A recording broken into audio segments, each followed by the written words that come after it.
অনেকদিন ধরেই এমন একটা জায়গা চাচ্ছিলাম যেখানে কোলাহল মুক্ত থাকবে, শান্ত পরিবেশ আর কোনো প্রবলেমস থাকবে না, অ্যাটলিস্ট কয়েক ঘন্টার জন্য হলেও। তো খুঁজে পাওয়া মাত্র চলে গেলাম এই আমাদের গ্রামের লাদাখে। তো আজকে আমি শেয়ার করব নিজের হাতে শাকসবজি তুলে রান্না করে খাওয়ার এক্সপিরিয়েন্স এন্ড আমরা কি কি করলাম সব মিলিয়ে থাকবে আজকের এই ভিডিও। হ্যালো এভরিওয়ান, সবাইকে নমস্কার আর আসসালামু আলাইকুম। কেমন আছেন সবাই? গ্রামের বাড়ি থেকে আমরা টোটাল 4 জন মিলে বের হই সেই প্লেসের সন্ধানে।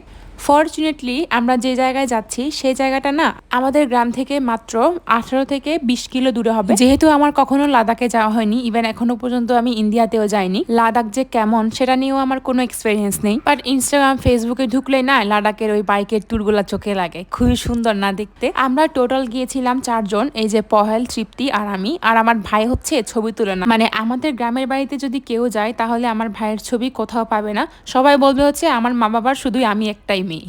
কত বড় বড় জুম, তার মধ্যে এই পিচ্ছি পিচ্ছি জুম ঘরগুলা দেখতে কতটা সুন্দর। তার মধ্যে না অনেক কষ্ট লুকিয়ে আছে, চোখের কান্না লুকিয়ে আছে। সব থেকে বড় বিষয় হচ্ছে এই সাইডে না খুবই পানির ঘাটতি দেখা দেয়। এনিওয়েজ গাইস, এবার হচ্ছে আমরা যাচ্ছি একটা জুম ঘরে যেটা রাস্তা থেকে খুবই কাছে। ওই যে দেখা যাচ্ছে, আর বেশি দেরি নেই, মাত্র অল্প করে হাঁটলেই আমাদের এই জুম ঘর। এন্ড আমার ব্যাক সাইডের ভিউটা দেখেন গাইস, দেখে আই থিঙ্ক সবাই পাগল হয়ে গেছেন অলরেডি। তো জুম ঘরে যাওয়া মাত্র বের হলাম একটা পাতিল নিয়ে, কারণ এই পাতিল নিয়ে আজকে তকপাতা তুলবো জুম থেকে। জুমঘরের কাকিমার থেকে জিজ্ঞেস করায় উনি বললো যে তকপাতা রান্না করে দিবে। অ্যান্ড আমাদের খুবই ভালো লাগছিল, কারণ এত জার্নি করে আসার পরে তকপাতার ঝোল খাবো নাপ্পি দিয়ে। ও আমার তকপাতা তোলার অবস্থা দেখে আমার ভাইয়ের কি অবস্থা দেখেন, ওই যে। তাদের এখানে কিন্তু পুরোটাই ধান চাষ করছে, এর পাশাপাশি এই শাকসবজিগুলা যেমন ঢেঁড়স, তকপাতা, বরবটির শাক এগুলো আছে। আরো অনেক ধরনের শাকসবজি আছে, যেমন ওই পারে গেলেই নাকি বাঁশবাগান, সেখান থেকে ওনারা বাঁশকরল সংগ্রহ করে খায়। আর আমাকে তকপাতা তুলতে কে হেল্প করছে দেখেন, এই যে জুমঘরের কাকিমার মেয়ে, এত পরিমাণ কিউট, আমাকে এত বেশি মানে লাইক করছে কেন জানি, আমি জানি না।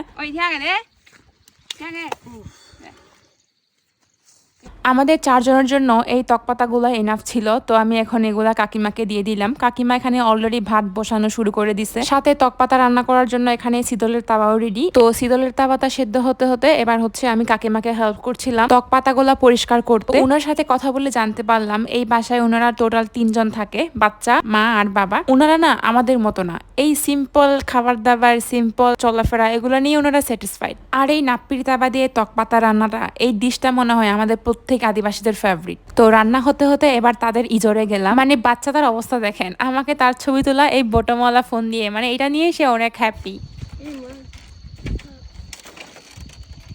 জুমঘরের এই ইজরের মধ্যে নাকি তারা বাঁশকরল শুকনা থেকে শুরু করে মূলা শুকনা অনেক কিছু ওনারা এখানে শুকায়। তবে সেদিন তেমন কিছুই ছিল না, শুধুমাত্র মরিচ আর মাশরুম ছিল। তো এইদিকে আমাদের তকপাতার ঝোলও রেডি। এখানে যে ড্রামের মধ্যে, প্যানের মধ্যে যে পানিগুলো দেখতে পাচ্ছেন, এই পানিগুলো ওনারা ঝিরি থেকে গিয়ে উপরে এনে স্টোর করে রাখে এইভাবে। তো বাকি তরকারিগুলো হতে হতে এবার আমি আপনাদেরকে এই ঘরটা একটু ঘুরে দেখাই। তারা এই ছোট্ট বিছানার মধ্যেই থাকে, খুবই সাধারণ জীবনযাপন তাদের। আর এখানে হচ্ছে লাকড়িগুলা গোছানো, তারা নাকি এই লাকড়িগুলা অনেক দূর থেকে জঙ্গল থেকে খুঁজে নিয়ে আসে। এবার আমি আপনাদেরকে বাইরের সাইডটা দেখাই। আমি যখন আমার ফেসবুকে আইডিতে স্টোরি দেই জাস্ট এই ছবিগুলা, সবাই আস্ক করেছে আমাকে এই লোকেশনটা কোথায় কোথায়। বাই দ্য ওয়ে, লোকেশনটা সিক্রেট রাখবো নাকি আমি বলে দিব, আমাকে কমেন্ট সেকশনে জানাতে ভুলবেন না। সো আমাদের লাঞ্চের জন্য এই যে জুমের ভাত, তারপরে তকপাতা and one of my favourite হক্কেঙ্গুল তরকারি, এটা সাবরাং দিয়ে রান্না করছে, এত মজা হয়েছে না। এরপরে আছে বাঁশকরল রান্না, এই বাঁশকরল নাকি উনি সকালের দিকেই রান্না করছে। সো আমি রেসিপি দেখাইতে পারিনি। সো লাঞ্চের জন্য আমার প্লেটে ভাত নিলাম, তকপাতার ঝোল নিলাম, বাঁশকরল নিলাম, হক্কেঙ্গুল নিলাম। হক্কেঙ্গুল মানে হচ্ছে মাশরুম আর কি, এটা ওয়ান টাইপ অফ মাশরুম। খাবারের টেস্ট নিয়ে যদি বলি তাহলে আরো কম হবে, এত পরিমাণে আমরা তৃপ্তি ভরে খাইছি। প্রত্যেকটা তরকারি ছিল একদম অস্থির। আর রাইস গুলা তো নাই বলি, জুমের ভাত খাইতেছি ভাই প্রায় 5-6 বছর পরে। জুমের ভাত নর্মালি খুবই কম খাওয়া হয়, যারা কিন্তু জুমের ভাত খায় তারা জানেন জুমের ভাতের সাথে নর্মাল ভাতের অনেক ডিফারেন্স। সো আমাদের আজকের ট্রিপ এই পর্যন্ত, আমাদেরকে বের হতে হতে প্রায় 4টার মতো বেজে গেছে। That's all for today guys, thank you so much for watching me, keep watching me, bye bye, tata.